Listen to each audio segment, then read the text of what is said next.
నమస్తే. ఈరోజు అరటికాయ ఆవపెట్టి చేసే కూర చేస్తున్నాను. ఓహోయ్ కుకింగ్కి స్వాగతం. దీనికోసం నేను అరకిలో అరటికాయలు తీసుకున్నాను. ఇలాగ 4 అరటికాయలు వచ్చినాయి. తర్వాత చింతపండు తీసుకున్నాను. చింతపండు ఉట్టి గింజలు అంతా తీసేసి ఒక చిన్న నిమ్మకాయ అంతా వచ్చేంత తీసుకున్నాను. చూడండి, ఇలాగ చేతిలో చూపిస్తున్నాను. ఇంత నిమ్మకాయ సైజులో అనుకోండి. తర్వాత ఆవపెట్టి అనగానే ఆవపిండి అనేది ముఖ్యమైన పదార్థం. దీంట్లో చింతపండు ఎంత ఇంపార్టెంటో ఆవపిండి అంతే ఇంపార్టెంట్. రెండు కూడా తప్పకుండా వేసుకోవాల్సినవి.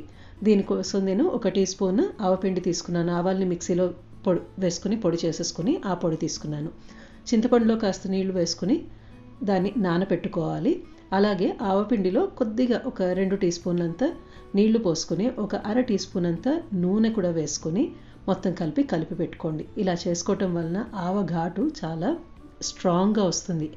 ఇలా కాసేపు నానటం వలన మనం కూర తరిగే ముందే ఇలా కాస్త చింతపండు నీళ్లు పోసుకుని నానపెట్టేసుకుని ఆవపిండి కూడా ఇలా కాస్త నీళ్లు నూనె వేసుకుని నానపెట్టుకుంటే ఆవఘాటు బాగా పైకి తేలుతుంది. తర్వాత తొడిమ భాగం అంతా తీసేసుకొని తొక్క తీసేసుకుని అరటికాయలు తరిగి రెడీ చేసుకుందాము. అక్కడక్కడ కొంచెం తొక్క ఉంటే పర్లేదండి.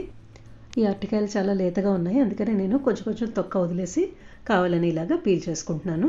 తర్వాత ఈ మాత్రం సైజు ఉండేట్టుగా కొంచెం చిన్న సైజు ఉండేట్టుగా తరిగి పెట్టుకోండి. తర్వాత ఒక బాండ్లీలో 1.5 టేబుల్ స్పూన్ నూనె వేసుకుని నూనె కాగిన తర్వాత 1/2 టీ స్పూన్ ఆవాలు, 1/2 టీ స్పూన్ జీలకర్ర, 1 టీ స్పూన్ శనగపప్పు, 1 టీ స్పూన్ మినపప్పు వేసుకున్నాను. తర్వాత ఒక పెద్ద చిటికెడు ఇంగువ, 1 చిటికెడు పసుపు వేసుకుని ఇవంతా కలిపి దూరగా వేయించుకోవాలి. ఇది అన్నానికి, చపాతీకి, పూరికి ఈ కూర చాలా బాగుంటుందండి. తర్వాత ఒక రెబ్బ కరివేపాకు వేసుకుని కరివేపాకు కూడా వేయించుకున్నాను. కరివేపాకు వేగిన తర్వాత తరిగి పెట్టుకున్న అరటికాయ ముక్కలు దీంట్లో వేసేసుకున్నాను. తర్వాత 1 టీ స్పూన్ ఉప్పు వేసుకున్నాను, లేదంటే మీరు తీసుకున్న క్వాంటిటీకి సరిపడా ఉప్పు వేసుకోండి. తర్వాత కొద్దిగా నీళ్లు చిలకరించుకోవాలి. మనం నీళ్ళ శాతం లేకపోతే అరటికాయలు అడుగంటిపోయే అవకాశం ఉంది. కొంచెం నీళ్లు చిలకరించుకుని లో టు మీడియం ఫ్లేమ్ పెట్టుకోండి. చూడండి, ఇక్కడ చూపిస్తున్నాను. ఈ మాత్రం నీళ్లు కింద ఉంటే కనుక ఆ నీళ్ల ఆవిరిలో ముక్క ఉడికి కూర అనేది చాలా మృదువుగా వస్తుంది.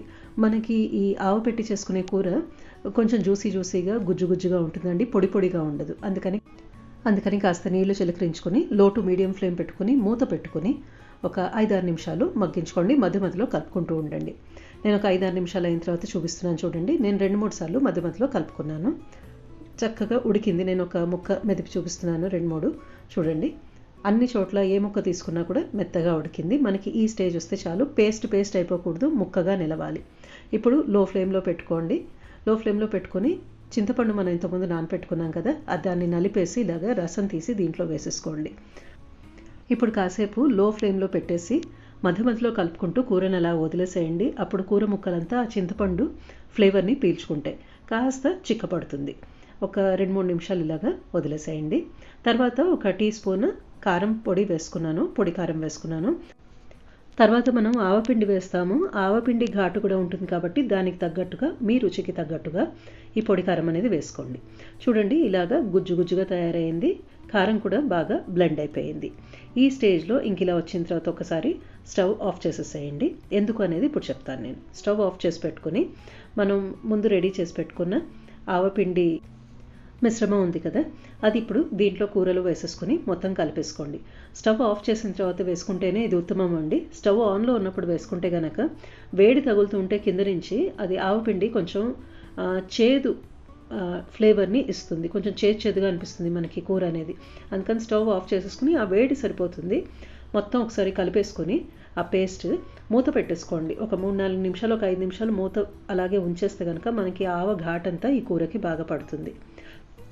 మళ్ళీ ఇంకా స్టవ్ ఆన్ చేయాల్సిన అవసరం లేదండి. ఒక 4-5 నిమిషాలు, ఒక 3-4 నిమిషాలు అయిన తర్వాత ఇంకా వడ్డించేసుకోవచ్చు. మనకి ఇలా ఆవపెట్టి చేసే కూర ఈ మాత్రం కన్సిస్టెన్సీ ఉంటే బాగుంటుంది. కొంచెం గుజ్జుగా, కొంచెం పేస్ట్ లాగా ఉంటే బాగుంటుంది. ఇది అన్నానికి, చపాతీకి, పూరికి దేనికైనా కూడా చాలా బాగుంటుంది. అంతే అండి, కూర రెడీ అయింది. మరొక రెసిపీతో త్వరలో కలుస్తాను. ధన్యవాదాలు.